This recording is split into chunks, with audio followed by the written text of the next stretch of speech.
Hello, welcome back to session two. I hope you've had the chance to have a look at section one and revisit and just we looked at all the anxiety and all the emotions that come with it. Now, this session, we're going to look at understanding those emotions. Where do they come from? And then how do we start the journey of actually calming those emotions? Because we need them. Those emotions are part of our life, part of our journey. We need them. How do we befriend them? So let's take a look at this. This is known as the vicious circle. And I often describe this like the washing machine because it takes off. You know, when you start that washing machine and it just starts, and it can start off with a thought. This is based on a concept called CBT, cognitive behavioral therapy. What they look at it is we have our thoughts. I have my thoughts, but I'm not my thoughts. Thoughts come and go, and we have thousands of thoughts flying through our head every day. And then they respond to our emotions and how we feel about it. So something happens in the outside, but it's real or imagined or fiction or fact. It happens. We tell ourselves a story, and then our emotions take off. The anxiety, the fear, the worry come with them. Then the body sensations, and usually the body sensations are the headaches, the heavy shoulders, the pain, you can't sleep, all of that stuff that comes with it.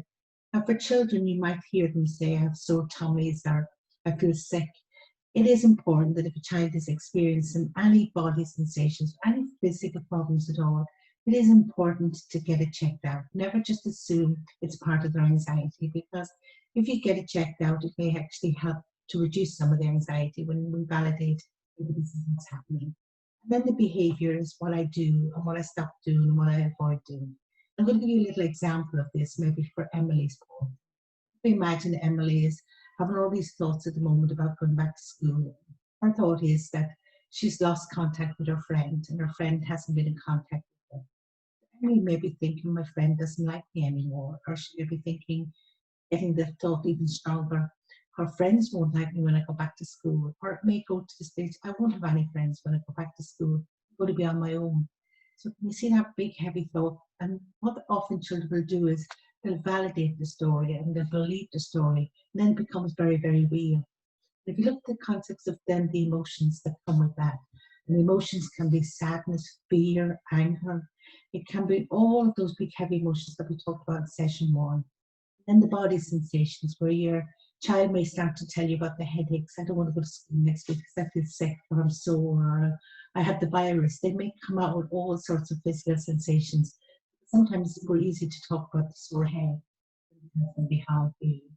And then the behaviors, what we do. And every behavior is a form of communication. And it's important to recognize what is your child telling you through the behavior. If they're kind of going up the stairs and withdrawn from the family or withdrawn from the things they normally enjoy, it often can be a predictor that there's something big going on for that young child, and particularly around the thoughts and the feelings. Being aware of it. Now, in session four and three, or three and four, we'll take you through some of the strategies. We'll actually get the vicious circle to calm down and become what we call virtuous circle, where we create a kind of a well-being. I have my thoughts, I'm not my thoughts. I have my feelings, but I'm not my feelings. They're feelings. They're there for a reason. They're there for a purpose.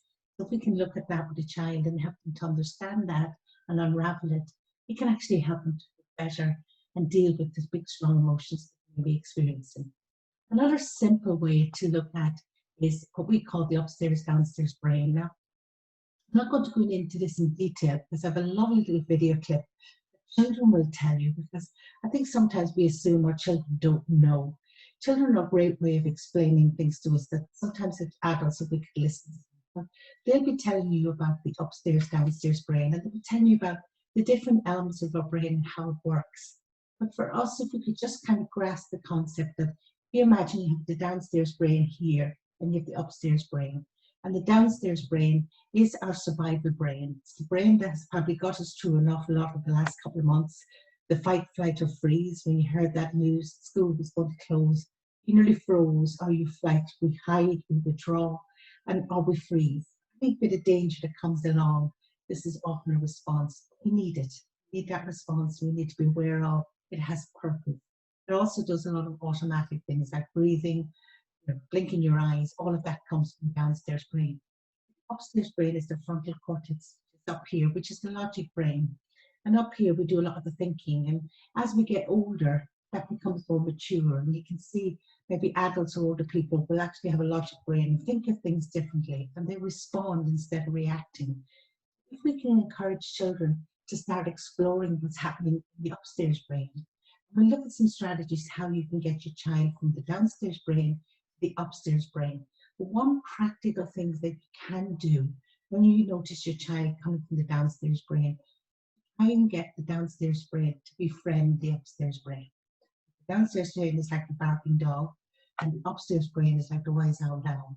What's happening? We can get the two of them to be friends, and like we did in session 1, getting them to name their emotions. Like Bright and Freddy's down there. What would Cam and Cassie say from upstairs? What would Cam and Cassie help Bright and Freddy downstairs? There's simple strategies that you can start to look at, and we're going to look at a lot more of those in session 3 and 4. We have a lovely little clip now that will actually help you, and you can share this with your children because it's a great understanding of how our brains work. We are going to tell you about our brains.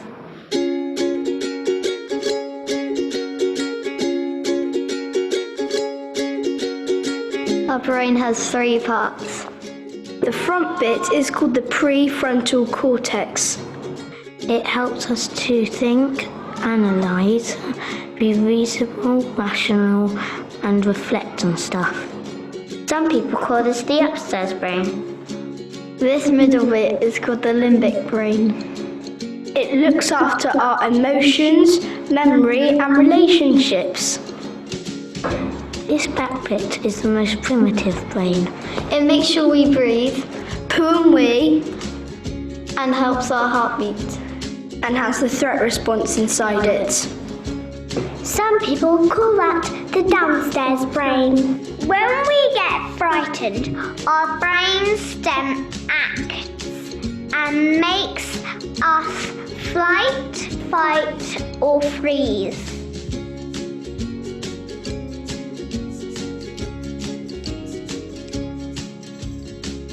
Hormones, which are cortisol and adrenaline, start pumping around our body. And that makes us full of energy and strength. So we wiggle, fiddle, giggle, and we can't sit still. We also either flight, run, or we fight, which makes us get told off. or we can freeze and look like we are not listening. But actually what is happening is that we are frightened and our body is trying to warn us and protect us.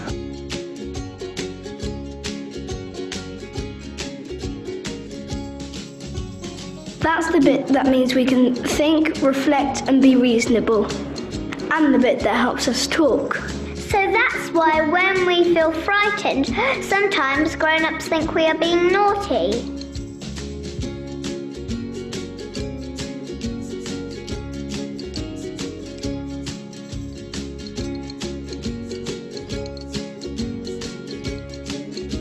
So if we saw a big bear, we won't be able to stop and wonder what kind of bear it is, because then we'd be eaten.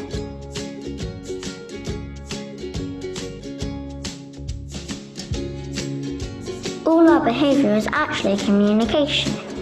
Because no child wants to be thought of as naughty. Often we just feel frightened and we can't use our words because our brains are preoccupied and trying to survive. I think that's a lovely clip that says all behaviour is communication. If we can be open to that communication and open to recognising behaviours in our children, we'll understand what's happening to them. This is a very simple kind of strategy that you can start to introduce. And again, we'll look at more in session 3 and 4. This is the start of the journey for you to help your child to soothe some of those big heavy emotions. And the simple thing they say is be a careful thinker. And it's about recognising what's happening. Now, we can't know what's going on in the child's head, but they may tell us through, again, what they're doing, what they're avoiding, what they're stopping.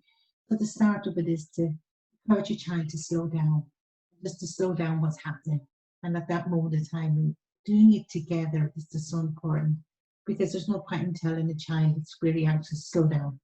You say, let's see, can we slow this down together?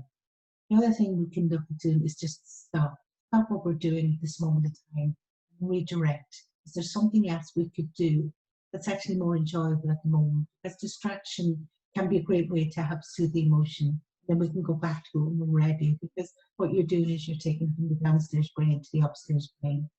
Or we can keep going. And if you keep going, it's a great learning moment for children to kind of say, let's do this together. And you may find going back to school, you may have to say, well, we're going to keep going, but we're going to do this together. Let's see what we can do. Let's change some of our thinking. Let's look and see how we can. And again, I have lovely good strategies in session 4 that will actually help you to build on this. But just slow down, stop. And that's a great one for ourselves to remember. I can choose. I can choose how I respond to my child, because when a child is anxious, again, as you saw from the video clip, children don't want to be seen as naughty. They want to be seen as, I want you to listen to me. Please understand what's happening. I'm trying to tell you something. If I can choose to listen to the child, understand them, and come from a place with empathy and compassion, I actually find you can actually soothe those emotions I maybe experiencing. And again, we have put on, if there's anything in that session 2 that has drawn something for yourself that you may need help with, remember your family doctor's there, other support that's available to you should you or your family need it. That's the most important thing, is when we are in distress that we do reach out, because that's the greatest form of courage of all. Thank you, and I look forward to seeing you on session 3.